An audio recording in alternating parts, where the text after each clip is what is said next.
Bonjour tout le monde! Magandang umaga po sa lahat. Today po, gagawa po tayo ng adobo. It's a typical Filipino menu, food, na kailangan po natin ng toyo, ng suka, paminta. Yung recipe ko po, ano lang po to, yan lang po yung nilalagay ko. But after, pagka lulutuin na natin, meron pa po akong ilalagay dyan. So, first, kailangan po nating hiwain to. Mapuro lang, di mungkog. Yan. So, dapat, medyo, wag naman masyadong maliit. Pero wag naman masyadong malaki. Kasi paborito ng mga bata. Ako po, tinatanggal ko yung taba. Sineseparate ko po yung taba kasi yung mga bata po, ayaw nila ng taba. Mga pransing medyo ayaw ng matataba. Tayo mga Pinoy, gusto natin taba, di ba? Kasi yun ang masarap. Yun po yung sinasabi ko sa inyo, yung mga anak ko kasi ayaw po nila nung taba. So, ang ginagawa ko po, sineseparate ko para pagkakukuhanin ko na po yung taba na favorite ko, di sa akin na lang yun, di ba? Kasi masarap talaga yung may taba. So, ganyan po yung hiwa ko dyan.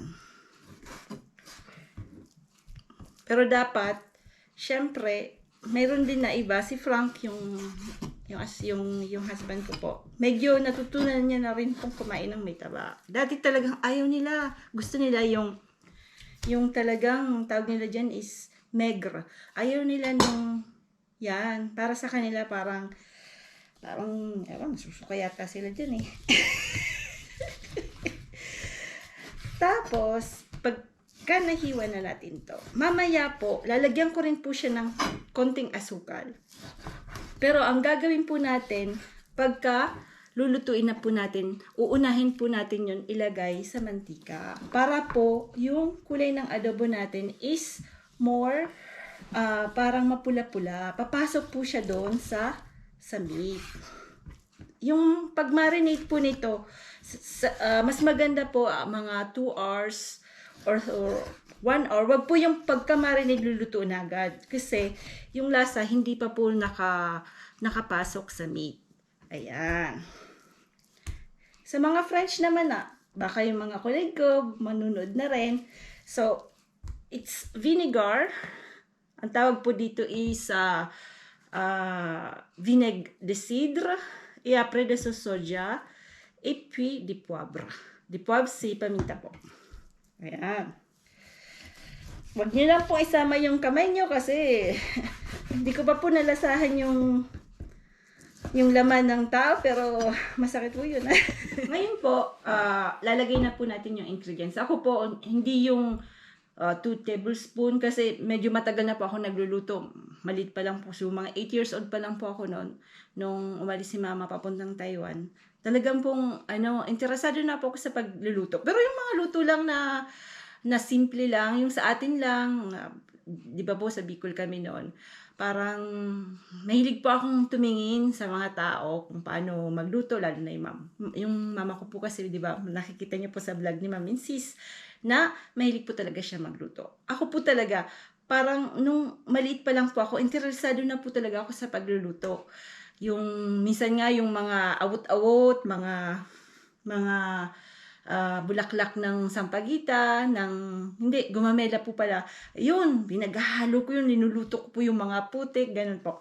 So, balik po tayo sa pagluluto natin. Ito pong mga vinegar na pinakita ko, galing po to sa Pinas. Nabili ko po to nung pumunta po kami sa Bordeaux. Yung Bordeaux po, isang big na city dito sa France na very famous po sa wine. Yung best friend ko po kasi, baka manood ka, doon po siya nakitira. Kasi dito sa place namin, nasa Carcassonne po kami, medyo wala po akong nabibili ng mga ganito, mga Filipino products. Kaya, ang nabibili ko po ay apple cider. Sa atin siguro mas mahal to, kaya pwede naman pong gamitin natin yung sa atin kung gusto po, tsaka alam nyo na po itong gawin, di ba po? So, ang gagawin po natin, gagamitin ko po yung apple cider. Yan, 1 spoon. Hindi naman po siya magiging, tawag nito, maasim. Kasi mamaya lalagyan po natin siya ng konting sugar. Sucre, du sucre, en français. Sugar is sucre. Et ça, c'est de sauce soja. Sa, medyo madami-dami po. Ayan. Ayan na.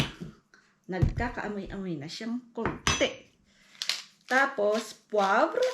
That's pepper. Paminta sa atin. Poivre po sa French. Tapos, haluin na natin yan. Pag hinalo po natin yan, hindi po agad natin iluluto. Tsaka mas maganda po yung meat, hindi po siya malamig. Kaya po ako meron po kaming tawag sa France congelator. It's a freezer. Gabi pa lang po tinatanggal ko na yung meat. Kasi kung hindi, ibababad mo po sa tubig, parang pangit po, di ba? Parang ano po siya ng pag tinanggal niyo po yung mga frozen product gabi pa lang. Kasi pagka talagang freezer siya, mga below 5 degrees po siya eh. Below 18 degrees pala. Below 18 degrees, sorry. Ayan. Mamaya isi-set aside natin to at mamaya lulutuin po natin. See you! So, ngayon po, ito na po yung minarinate nating pork. Pork po siya, pork. In French, pork. So, about siguro mga 1 kilong pork. Ayan, ayan na po.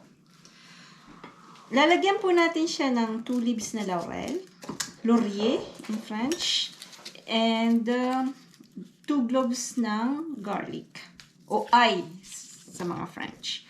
So, lalagyan natin siya ng sugar, siguro mga 1 teaspoon na sugar. Ito po. Yan. Huwag naman masyadong matamis, di ba? Kailangan pong naglalaban yung konting acid, tsaka konting tamis. Yung garlic po, may ganito po ako, may pampukpuk po ako. Ayan. Yan. Pukpukin natin yan. Para po lumabas yung kanyang aromat ng garlic. So, ngayon, pupunta na po tayo sa ating kawali. Cameraman, come on. Cameraman.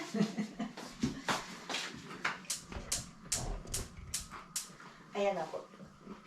Lalagyan po natin ng oil olive. Pero kung wala po tayong oil olive, pwede na yung minola. Sa atin po yung canola, minola, o yung galing po sa palengke, whatever pong oil na meron sa atin, di ba po? Hindi naman tayo mapili. So, pag medyo mainit na po yan, yung astuce ko po is, lalagay po natin muna yung sugar. Huwag masyadong mainit, mga ganyan po.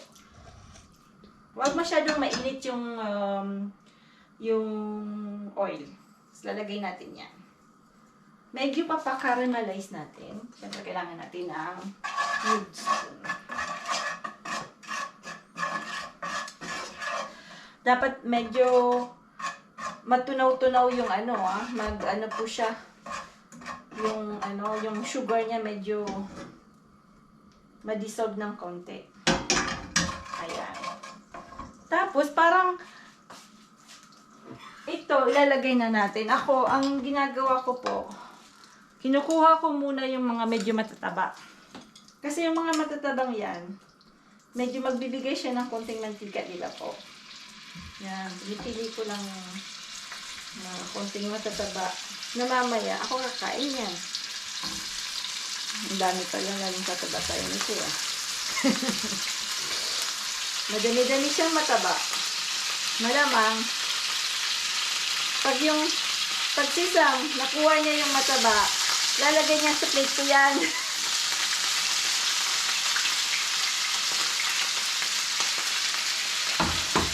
So,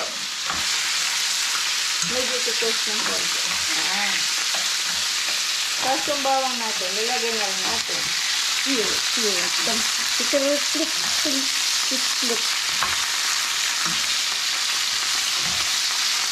Hinaan ng konti.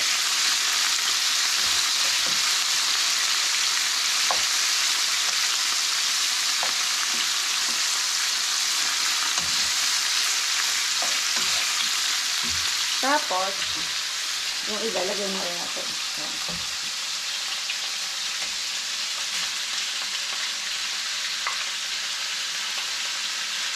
Huwag natin ilagay yung yung sabaw na yan. Mamaya po natin ilalagay yan. Tapos kung kailangan pong dagdagan ng toyo, ng soy sauce,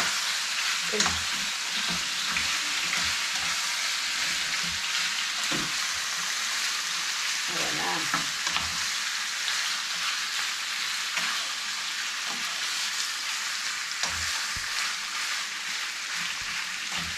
Alas 12 na ba? Namalengke po kasi kami, kaya hindi po namin pwedeng i-video yung papunta lang palengke. Hindi gaya ni ka-farmer na kailangan dala-dala nyo yung GoPro.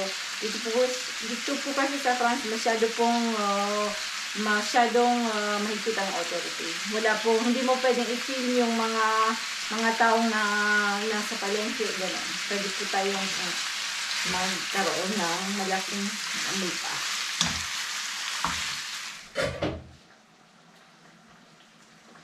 Ito na po yung ngayon. Tingnan po natin yung kulay niya. Yan na po siya. Linagyan ko po pala siya ng konting water. Konting water po. Tapos linagyan po natin ng 3 ganito. Yung cloves. Ang tawag sa France is clou de girofle. Kasi ito po sa baboy, nagbibigay po siya ng mabango. Kaya lang wag niyo pong kakainin. Si Frank lagi itong nakakain. Napapaluwa. That's a part of eating. Kasi ako hindi ko siya nilalagay sa Yung iba kasi tinutusok yan sa onions para pagka tinanggal nyo na onions, walang mapupurnada. Tingnan nyo, ito yan po. Pag mabilisan kang kumain na hindi mo yan nakita, iba po yung niya, yung lasa niya. Masyadong matapang po. Pero nagbibigay po siya ng aromat sa karne ng kakaiba. Yan na. Ayan po, luto na po siya.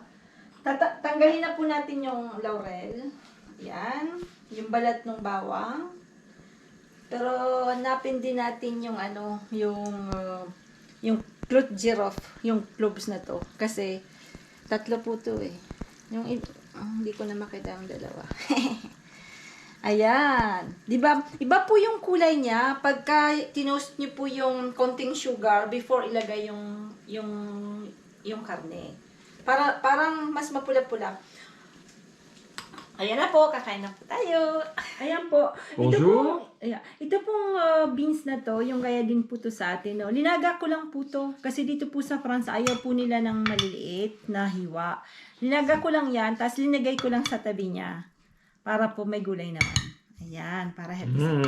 At ngayon, titikman na kung ano ang resulta. Sarap. Masarap.